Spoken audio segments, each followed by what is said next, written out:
किलबिल बाल दोस्तांसाठीचा कार्यक्रम, बाल दोस्तांसाठीचं खुलं अंगण. किलबिल बाल दोस्तांसाठी माहितीचा खजिना. नमस्कार बालमित्रांनो, किलबिल या कार्यक्रमात मी सीमा तऱ्हाळकर तुमच्या सर्वांचं मनपूर्वक स्वागत करते.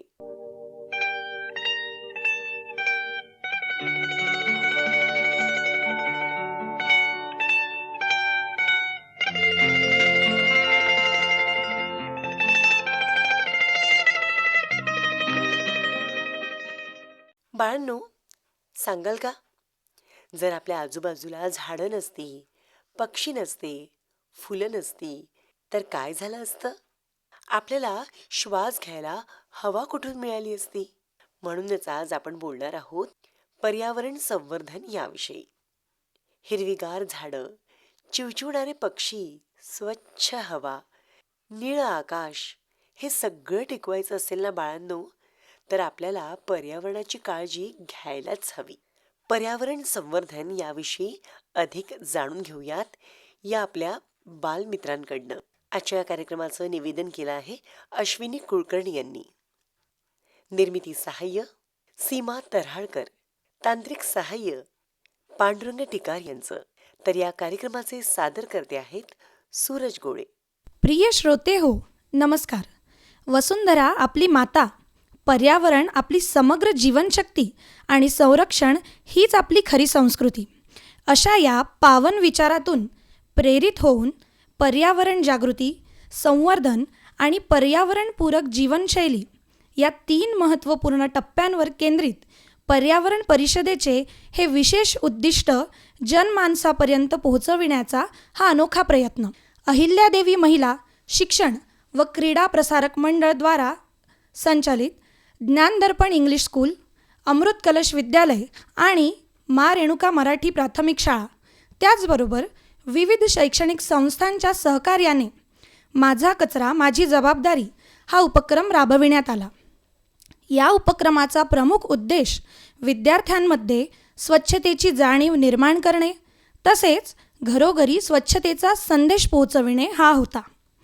या उपक्रमाअंतर्गत विद्यार्थ्यांनी अकोला शहरातील सुमारे 1500 घरांचा सर्वेक्षण करून ओला, सुका, ई वेस्ट व सॅनिटरी वेस्ट यांचे वर्गीकरणाचे महत्त्व लोकांना समजावून सांगितले. या उपक्रमाचे वैशिष्ट्य असे की हा उपक्रम महाराष्ट्र राज्यात विद्यार्थ्यांच्या सहभागातून घडलेला एकमेव आणि सर्वसमावेशक उपक्रम आहे. सर्व शाळा, सर्व विद्यार्थी, सर्व शिक्षक हातात हात घालून एकाच उद्दिष्टासाठी एकत्र आले आहेत. ते उद्दिष्ट म्हणजे निसर्ग संरक्षण, पर्यावरण संरक्षण. म्हणूनच या परिषदेमुळे पर्यावरण जागृती, कचरा व्यवस्थापन आणि प्लास्टिक मुक्ती या संकल्पनांना एक सक्षम आणि संघटित दिशा मिळाली आहे.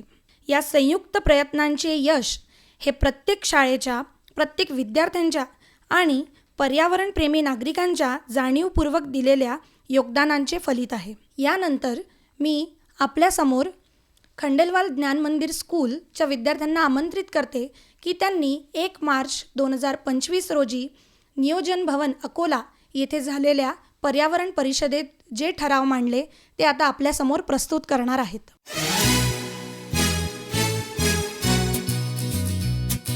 सर्वांना माझा नमस्कार. आमचा विषय प्राण्यांची उघड्यावर होणारी कत्तल. मी कृष्णाली ब्रह्मानंद वाघ, इंदिरा देवी मोहनलाल खंडेलवाल हायस्कूलची विद्यार्थिनी आहे. मानवी अन्नाची भूक भागविण्यासाठी विविध प्राण्यांच्या सार्वजनिक ठिकाणी होणाऱ्या कत्तली आणि त्यांचे पर्यावरणावर होणारे गंभीर परिणाम या विषयावर सर्वांचे लक्ष वेधण्यासाठी आम्ही आज आपल्यासमोर उपस्थित आहोत. हा एक असा विषय आहे की ज्याच्याकडे सहसा कोणी लक्षच देत नाही, परंतु प्राण्यांच्या उघड्यावर होणाऱ्या कत्तलींमुळे सुद्धा कुठे ना कुठे आपले पर्यावरण प्रदूषित होतच आहे. याबद्दल समाजात जागरूकता निर्माण करण्यासाठी आम्ही हा विषय निवडला आहे. संत तुकडोजी महाराज सांगून गेले की याद ठेवा कधी बडी द्याल जीवा, कुडामध्ये दिवा न राहील त्याच्या, तयाचा तो आत्मा अंती देई शाप, लागतसे पाप दुर्बळांचे. आमचं असं मुळीच म्हणणं नाही की तुम्ही मांस खाऊ नका.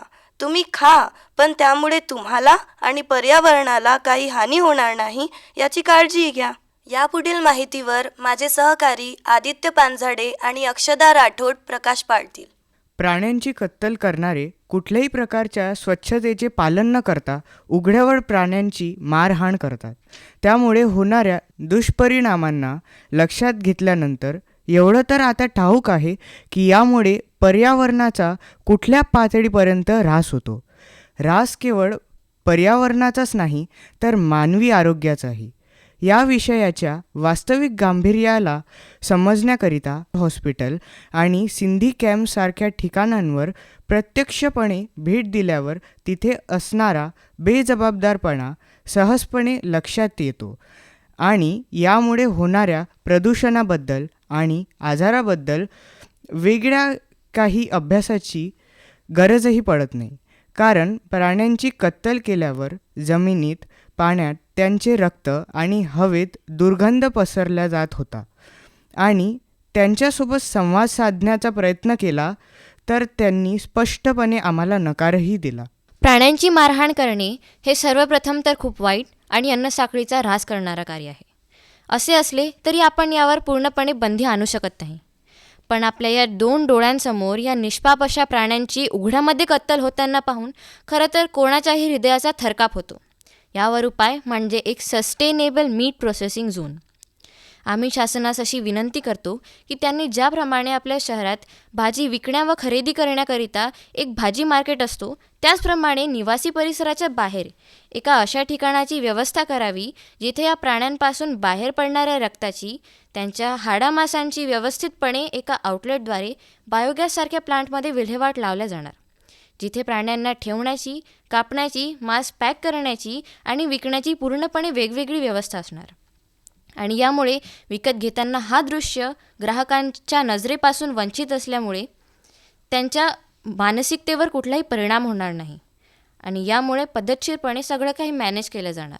या परिसराच्या बाहेर लिंब, पुदिना, बांबू आणि तुळशीसारख्या वनस्पतींची लागवड केली तर कीटकांपासून बचाव शक्य आहे आणि परिसराबाहेर घाणेरडा वास जाणार नाही आणि कुठला त्रास निर्माण होणार नाही याचीसुद्धा खात्री होणार. जर हा प्रकल्प शासनाद्वारे पार पाडण्यात आला तर काही प्रमाणात लोकांना रोजगारही प्राप्त होणार. या ठिकाणावर शासकीय कर्मचाऱ्यांनी भेट देऊन ही खात्री करावी की तिथे स्वच्छ पाण्याचा वापर केला जात आहे की नाही, रक्ताचा व मांसाहाडांचा आउटलेट वेगळा आहे की नाही, विक्रीच्या ठिकाणी स्वच्छता बाळगली जात आहे की नाही, प्राणी निरोगी आहेत की नाही. यामुळे एका पातळीपर्यंत आपण बऱ्याच प्रमाणात पर्यावरणाचा होणारा ऱ्हास वाचवू शकतो. ही उपयोजना आम्ही श्रीमती इंदिरादेवी मोहनलाल खंडेलवाल मेमोरियल हायस्कूलचे विद्यार्थी, शाळेचे आदरणीय प्रेसिडेंट श्री प्रमोदजी खंडेलवाल, माननीय प्राचार्या सौ सारिका चौहान मॅम व शिक्षिका सुनीता शर्मा टीचर व अश्विनी गायकवाड टीचर यांच्या नेतृत्वाखाली पार पाडत आहोत. शेवटी एवढेच सांगू इच्छिते की आपले संत सांगून गेले आहेत, कोंबडी बकरी खातो रे बाबा, कशाला पंढरी जातो. असे असले तरी आपण एका लोकतांत्रिक देशात राहतो. इथे आपल्याला ऐच्छिक राहण्यापासून तर खाण्यापर्यंतची पूर्ण अधिकार आहे.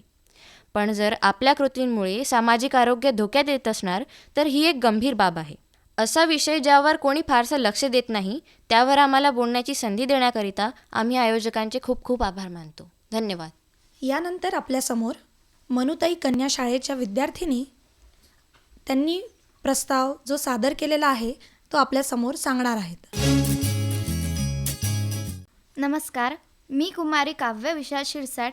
मी मनुताई कन्या शाळेमधील वर्ग 7वीमध्ये शिकणारी विद्यार्थिनी. आज आम्ही तुम्हाला ई कचराबाबत सांगणार आहोत. ई कचरा प्रस्ताव. ई कचरा प्रस्ताव हा एक दस्तऐवज असतो ज्याद्वारे ई कचऱ्याच्या व्यवस्थापनासाठी विविध उपयोजना, धोरणे आणि योजनांचा समावेश केला जातो. या प्रस्तावामध्ये ई कचऱ्याचे निस्तारण, पुनर्वापर आणि पर्यावरणीय जोखीम कमी करण्याच्या हेतूने प्रस्तावित केलेले उपाय समाविष्ट असतात. आता ई कचरा व्यवस्थापनासाठी एक प्रस्ताव तयार करताना विचारात घ्यायची मुख्य बाब. ई कचऱ्याचे प्रस्तावाचे उद्दिष्टे. ई कचऱ्याचे योग्य निस्तारण.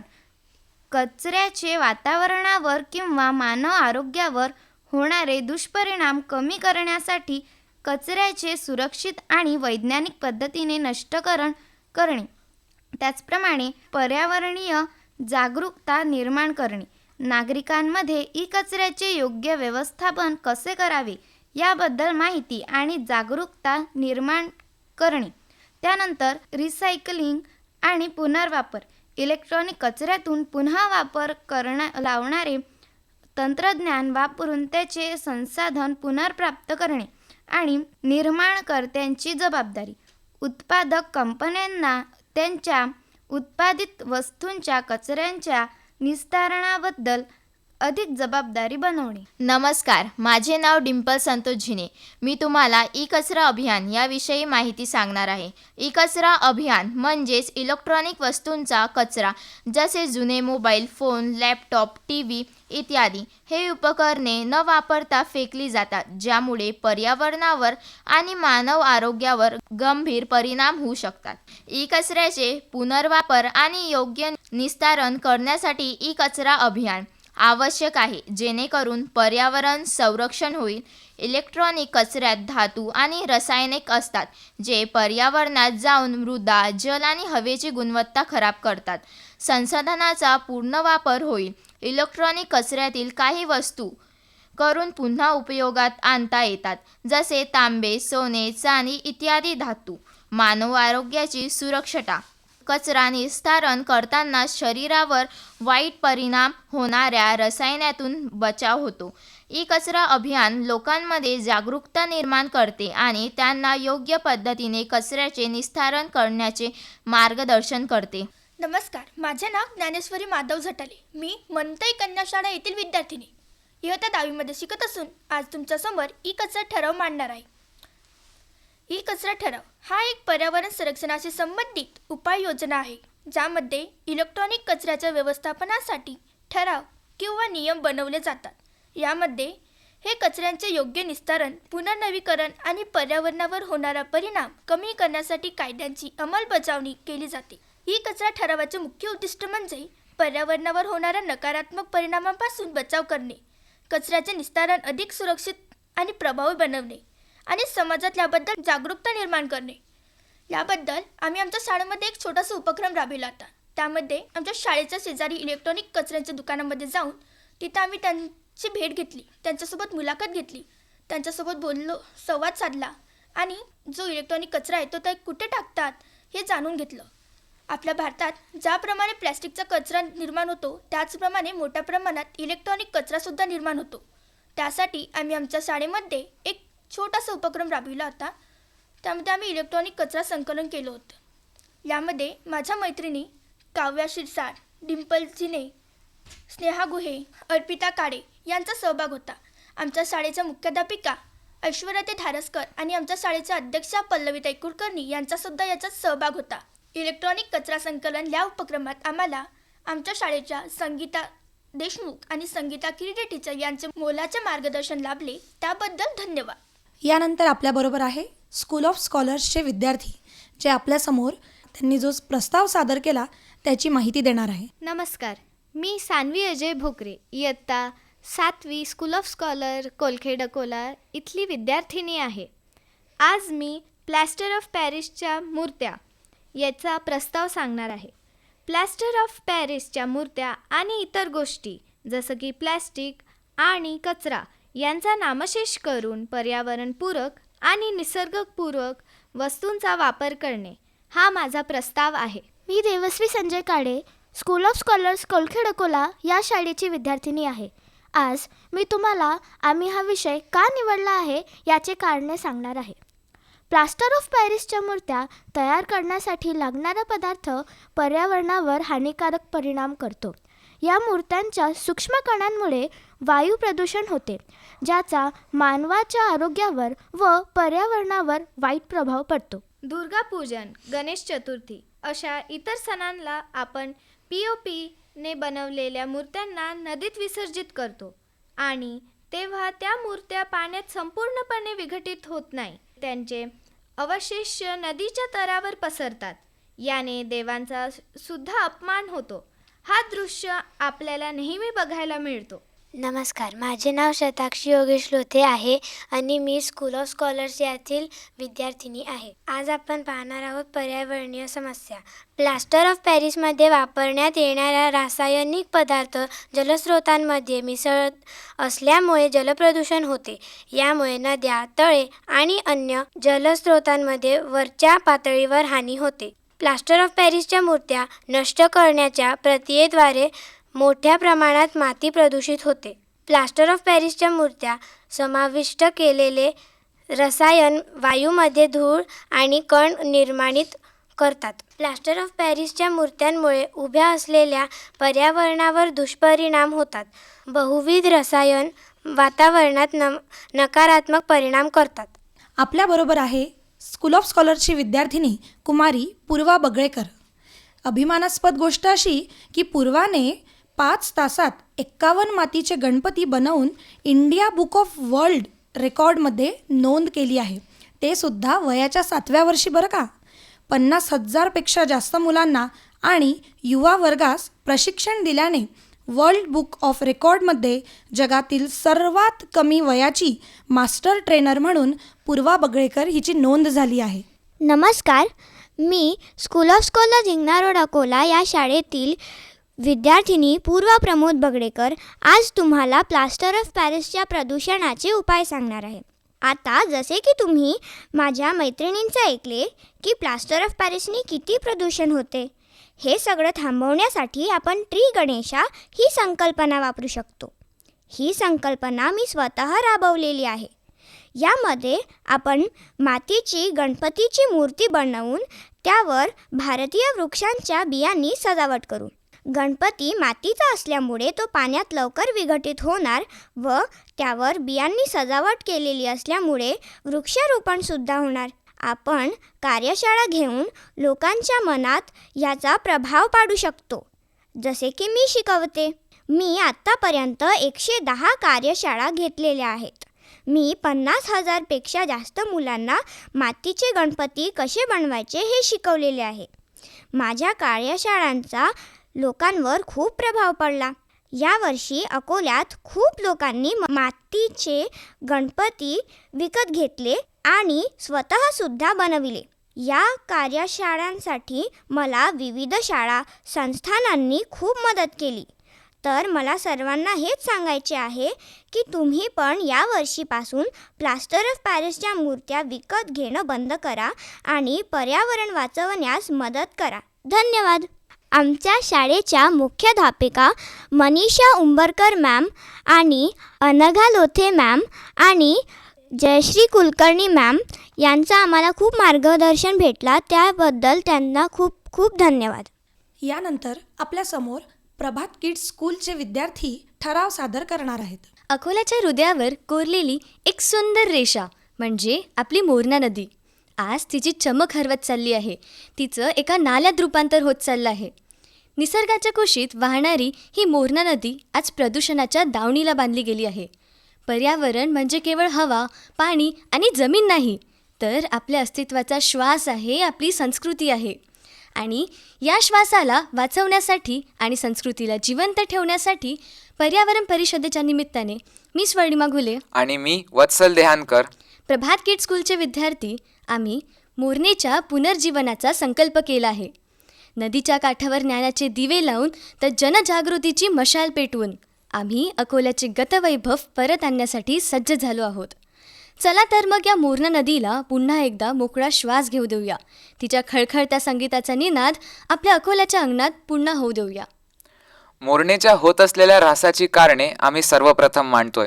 त्यातील पहिलं म्हणजे वापरलेले सांडपाणी थेट नदीत सोडणे, कारखान्यांमधील घातक रसायने योग्य विल्हेवाटाशिवाय नदीत वाहून देणे, शेतीची रसायने वाहून जाऊन नदीत मिसळणे, जलकुंभीची वाढ, जलचर सृष्टीच्या जैविक ऱ्हासाला कारणीभूत असणारे पदार्थ मोरणेत मिसळणे, सणासुदीनंतर निर्माल्य, प्लॅस्टिक, POPच्या मूर्ती नदीत फेकणे, योग्य विल्हेवाट न लावलेला कचरा उडून नदीत जाणे. उपाय अनुक्रमे मांडत आहोत. सांडपाण्याची योग्य विल्हेवाट लावण्यास सक्ती असावी. प्रत्येक कारखान्यात शुद्धीकरण प्रकल्प बसवून त्याची वेळोवेळी तपासणी व्हावी. नियमांचे उल्लंघन केल्यास दंडात्मक कारवाई करण्यात यावी. शेतकऱ्यांमध्ये सेंद्रिय खतांबद्दल जनजागृती करण्यात यावी. जलकुंभीच्या नियंत्रणावर तसेच पुनर्वापरावर भर देण्यात यावा. POPच्या मूर्तींवर कडक निर्बंध आणून निर्माल्याच्या विल्हेवाटावर भर देण्यात यावा. सगळीकडे सार्वजनिक कचरापेटी असावी. तिचे आणि शासनाच्या घंटागाडीचे वापर सक्तीने करण्यात यावा. या नियमांचे उल्लंघन केल्यास आर्थिक दंड आकारण्यात यावा. जनतेला या बाबीचे महत्त्व पटवून देण्यासाठी विविध उपक्रमांचे आयोजन करण्यात यावे. सोबतच प्रशासकीय आणि तांत्रिक जोड म्हणून एक सॉफ्टवेअर ॲप्लिकेशन संबंधित उपायांच्या अंमलबजावणी, तक्रार नोंदणी यांसारख्या गोष्टींसाठी तयार करता येईल, जेणेकरून आपली मोरणा स्वच्छ व सुंदर होईल. या आमच्या मोहिमेत आम्हाला आमच्या शाळेचे संस्थापक संचालक डॉक्टर गजानन नारे, संचालिका सौ वंदना नारे, प्राचार्या वृषाली वाघमारे, उपप्राचार्या अर्चना बेलसरे, तसेच विज्ञान विभागाच्या प्रमुख मीता इंगळे, मराठी विभागाचे प्रमुख चंद्रकांत पोरे, अनुराधा माहोरे, अविनाश तराळे आणि स्वाती ठाकरे या शिक्षकांचे अमूल्य असे मार्गदर्शन लाभले. त्याबद्दल आम्ही त्यांचे आणि आयोजकांचे आभारी आहोत. धन्यवाद. धन्यवाद. बालमित्रांनो, पर्यावरण संवर्धनाविषयीचा शेवट इथेच होत नाही बरं का. प्रकृती ही केवळ आपली गरज नाही, तर आपल्या अस्तित्वाचा श्वास आहे. आपण प्रत्येकाने आजपासून छोटा का होईना परंतु प्रामाणिक प्रयत्न करण्याची सुरुवात केली तर उद्याचा पृथ्वीचा चेहरा नक्कीच बदलू शकतो. स्वच्छ श्वास, निर्मळ निसर्ग, हिरवाईने भरलेली धरती ही केवळ कल्पना न राहता वास्तवात उतरावी, यासाठी आपण सर्वांनी एकच भावना, एकाच संकल्पाने पुढे यावे. माझे पर्यावरण, माझी जबाबदारी. चला तर मग निसर्ग संरक्षणाचा संदेश अंतर्मनात जागवूया आणि पर्यावरण संवर्धनासाठी हातात हात घालून पुढे सरकूया. धन्यवाद. बाळांनो, आज आपण पर्यावरण संवर्धन याविषयी खूप छान माहिती ऐकलीत. आता आपण सगळे मिळून एक छोटासा संकल्प करूया. मी झाडं लावेन, पाणी वाचवेन, कचरा कमी करेन आणि माझ्या पृथ्वीची नेहमी काळजी घेईन. कारण पर्यावरणाची काळजी घेतली तरच आपलं भविष्य सुरक्षित राहील. चला तर मग आजपासूनच आपण सगळे पर्यावरणाचे मित्र होऊयात. आजच्या कार्यक्रमाचं निवेदन केलं होतं अश्विनी कुलकर्णी यांनी. निर्मिती सहाय्य सीमा तऱ्हाळकर यांचं. तांत्रिक सहाय्य पांडुरंग टिकार यांचं. तर या कार्यक्रमाचे सादर करते होते सूरज कोळे.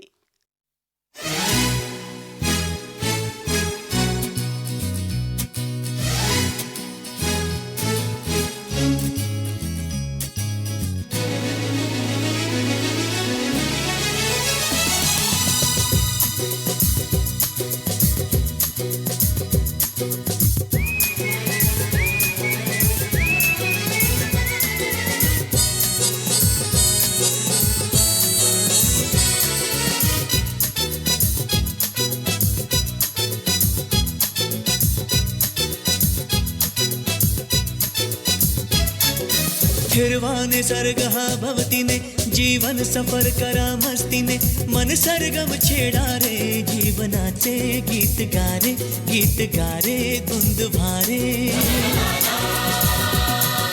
फिरवाने सर्ग हा भवतीने जीवन सफर करा मस्तीने मन सरगम छेडा रे जीवनाचे गीत गारे धुंद भारे. पंख पसरा उंच उंच लहरा, नवे पंख पसरा उंच उंच लहरा. भिर भिर जा रे गीत गारे धुंद वारे. ओ हिरवाने सर्ग हा भवतीने जीवन सफर करा मस्तीने मन सरगम छेडा रे जीवनाचे गीत गारे धुंद भारे.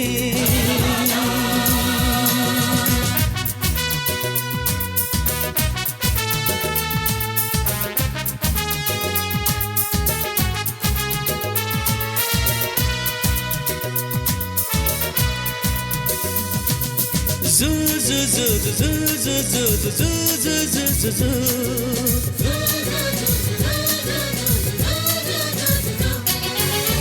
गुलाबी हवाशी मंद मंद वाहते शराबी कळी अशी चिंब चिंब नाहते गुलाबी हवाशी मंद मंद वाहते शराबी कळी अशी चिंब चिंब नाहते सुगंधी फुलांना नशा आज आली सडा शिंपिला जणू प्रीतीने हिरवा निसर्ग भवतीने जीवन सफर करा मस्तीने मन सरगम छेडा रे जीवनाचे गीत गारे धुंद भारे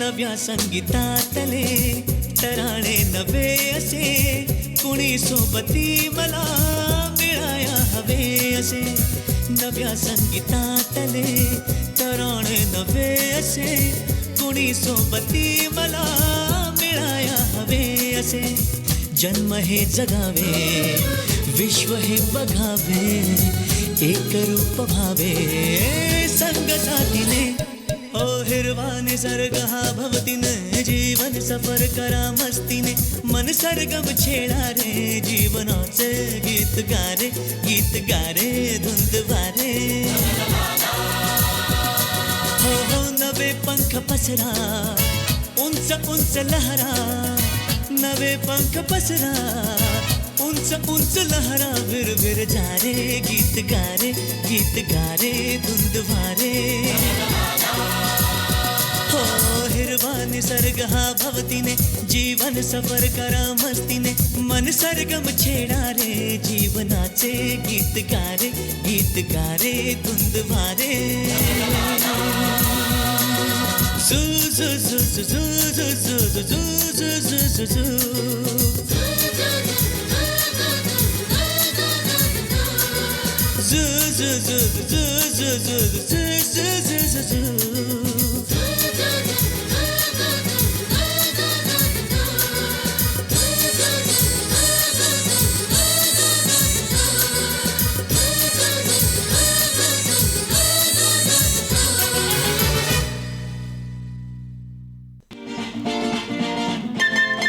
किलबिल बाल दोस्तांसाठीचा कार्यक्रम बाल दोस्तांसाठीचं खुलं अंगण. किलबिल बाल दोस्तांसाठी माहितीचा खजिना.